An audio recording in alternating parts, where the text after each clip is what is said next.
अस्सलामुअलैकुम dear students. आज हम एडवांस अकाउंटिंग का क्वेश्चन नंबर 1 चैप्टर नंबर जो है आप लोगों के पास 9th कॉन्ट्रैक्ट अकाउंट का सवाल करेंगे। तो जो लोग मेरे चैनल पर न्यू हैं प्लीज़ मेरे चैनल को सब्सक्राइब कीजिए और बेल आइकॉन को लाजमी दबा लीजिए ताकि आप लोगों को आने वाले जितने भी लेक्चरें बर वक्त मिल सकें।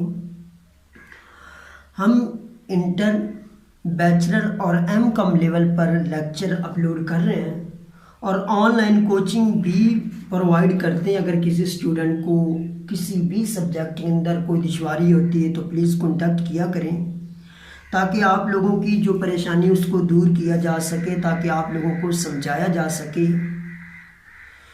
तो ये इसमें से भी कॉन्ट्रैक्ट अकाउंट में से एक सवाल लाजमी आता है, तो उसका आज हम सवाल नंबर 1 करने जा रहे हैं। The following were the expenditure on a account for Rs 6 lakh. ये जी 6 लाख के एक्सपेंडिचर जब हमने कॉन्ट्रैक्ट को शुरू किया ऑन 1/1/2010, जिसके अंदर देखते हैं जी कॉन्ट्रैक्ट जो हुआ था वो 6 लाख का हुआ था। अब ये उसके अंदर जो खर्चे आ रहे हैं देखते हैं, जैसे जी मटेरियल 1,20,000, वेजेस 1,64,400, प्लांट 20,000 का, बिजनेस चार्जेस 8600 के। जितने भी एक्सपेंसेस होते हैं आप लोगों ने पढ़ा है कि वो तमाम के तमाम डेबिट साइड पर आते हैं। Cash received on account to 31 December amount to आर्स, जो कैश रिसीव्ड हुआ 2,40,000 being 80% of work certified. The value of material on hand at 31 December was Rs 10,000. Prepare an account showing the position at the end of the year at the portion of the profit which is might reasonable to taken to profit and loss account after 10% depreciation on plant। तो सवाल के हल करने से पहले कुछ चीज़ें जो आप लोगों को समझाना ज़रूरी है। सबसे पहले कि कॉन्ट्रैक्ट होता क्या है। दो अशखास के दरमियान या दो इदारों के दरमियान ऐसा मुआहदा जो क्या हो, कानूनी, गैर कानूनी नहीं होना चाहिए, लीगल होना चाहिए, उसे क्या बोलते हैं, कॉन्ट्रैक्ट। उसके अंदर दो पार्टी होती हैं, एक कॉन्ट्रैक्टर और दूसरा कॉन्ट्रैक्टी। कॉन्ट्रैक्टर जो काम करता है, फॉर एग्जांपल आप लोगों ने किसी को एक बिल्डिंग दी कि सर इसे आप तामीर करके दें, इसे कंप्लीट करके दें। जो कंप्लीट करने वाला होगा वो कॉन्ट्रैक्टर होगा और आप कौन होंगे जी, कॉन्ट्रैक्टी। उसके बाद और इसके अंदर दो चीज़ें मेन आ सकती हैं, वर्क सर्टिफाई और अनसर्टिफाई। कॉन्ट्रैक्टर ने काम किया, उसने बोला कि सर मैंने 100% काम कर दिया है। आपने अपने इंजीनियर को भेजा कि जाएं आप लोग चेक करें कि क्या कंप्लीट हुआ है वर्क, बिल्कुल सही है काम। जितने वर्क को उसने एक्सेप्ट किया कि सर ये बिल्कुल ठीक है, उसे बोलते हैं जी वर्क सर्टिफाई। और जितने वर्क को उसने रिजेक्ट कर दिया उसे क्या बोलते हैं जी, अनसर्टिफाई। ये कुछ चीज़ें थी जो आपके सवाल के अंदर आने वाली थी। उसके बाद चलते हैं जी अपने सवाल की तरफ। यह है जी आप लोगों का चैप्टर नंबर 9 क्वेश्चन नंबर 1, ये डेबिट साइड और ये आप लोगों की क्रेडिट साइड। और आप लोगों ने क्या लिखना जी, कॉन्ट्रैक्ट अकाउंट। उसके बाद जी पार्टिकुलर अमाउंट और अमाउंट के नीचे RS और RS। जो ओपनिंग जितने भी एक्सपेंडिचर हैं, जैसे मटेरियल था 1,20,000 का, वेजेस 1,64,400 का, प्लांट 20,000 का, बिजनेस चार्जेस 8600 के। जितने भी आप लोगों के ओपनिंग एक्सपेंडिचर है वो सब के सब आप किस साइड पर लिखेंगे जी, डेबिट साइड पर। क्रेडिट साइड पर सर सबसे पहले तो वर्क इन प्रोग्रेस अकाउंट बनाएंगे जी। वर्क सर्टिफाई कैसे मालूम करेंगे, जो हमें अमाउंट मिली है जी कैश रिसीव्ड वो 2,40,000 की है जी।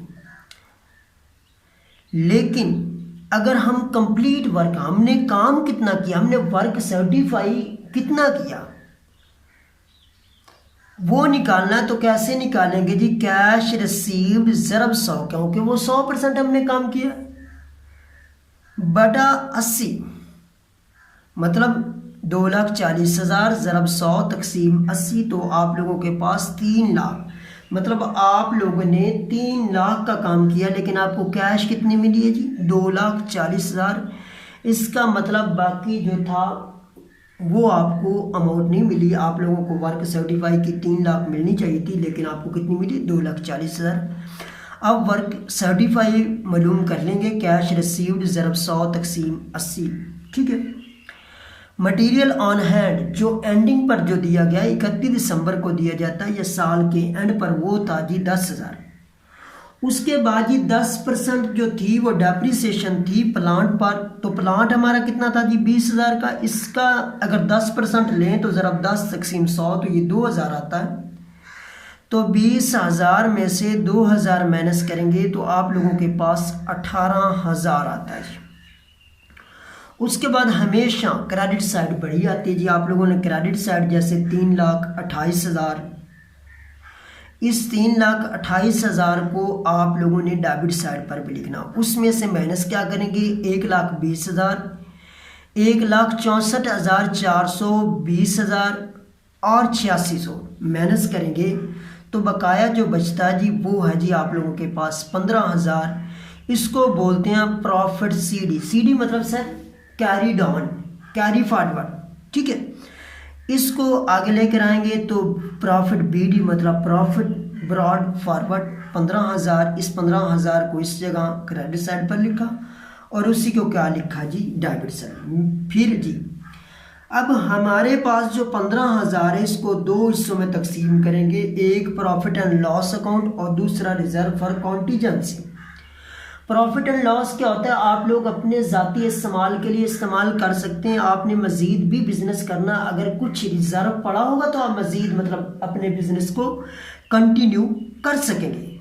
तो इस वजह से आप लोगों ने क्या करना है जी? प्रॉफिट एंड लॉस अकाउंट कैसे जी? हमारे पास टोटल फिगर कितनी है जी? 15,000 ज़रब 2/3 ज़रब 80 तकसीम 100, तो ये आप लोगों के पास आ जाता है जी 8,000। अब 15,000 में से 8,000 तो आप लोगों ने प्रॉफिट एंड लॉस अकाउंट में इस्तेमाल किया, मतलब अपने ज़ाती। तो बाकी 15,000 में से 8,000 माइनस करते हैं तो बाकी कितना बचता है? ये 7,000। तो वो आप लोगों का क्या बनता है? Reserve for contingency. तो ये हमारा सवाल कंप्लीट हुआ। इंशाअल्लाह ताला एक नेक्स्ट क्वेश्चन के साथ मिलेंगे। ओके, अल्लाह हाफिज़ एंड टेक केयर।